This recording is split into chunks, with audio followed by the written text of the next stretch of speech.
जी हाँ भाइयों, धनौती सोनखड़ी का पिपराड़ी से बीडीसी के भाई प्रत्याशी मुकेश यादव तो नहीं भूलना है।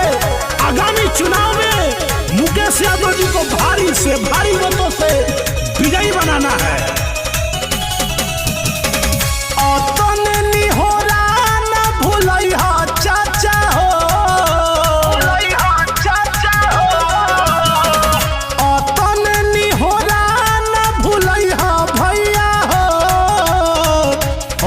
बीडीसी के चुनाव में मुकेश के जीतई हो चाचा हो।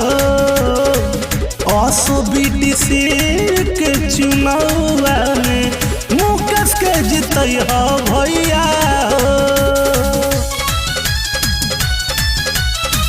मुकेश के जीतई हो भैया हो।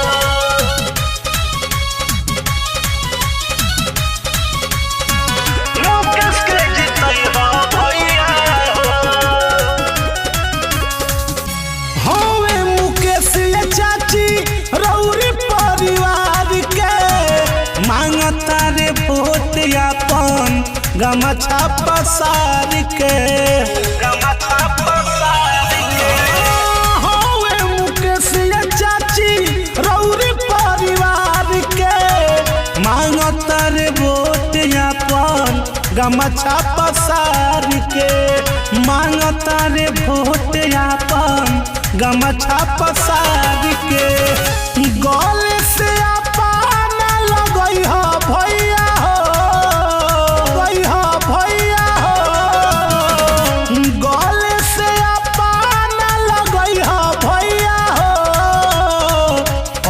बीडीसी के चुनाव में मुकेश के जीतई हो चाचा हो। असो बीडीसी के चुनाव में मुकेश के जीतई हो भैया हो। मुकेश के जीतई हो भैया हो। मुकेश के जीतई हो भैया हो। बहनों के भाई इनका के दिहासो विजयी बनाई।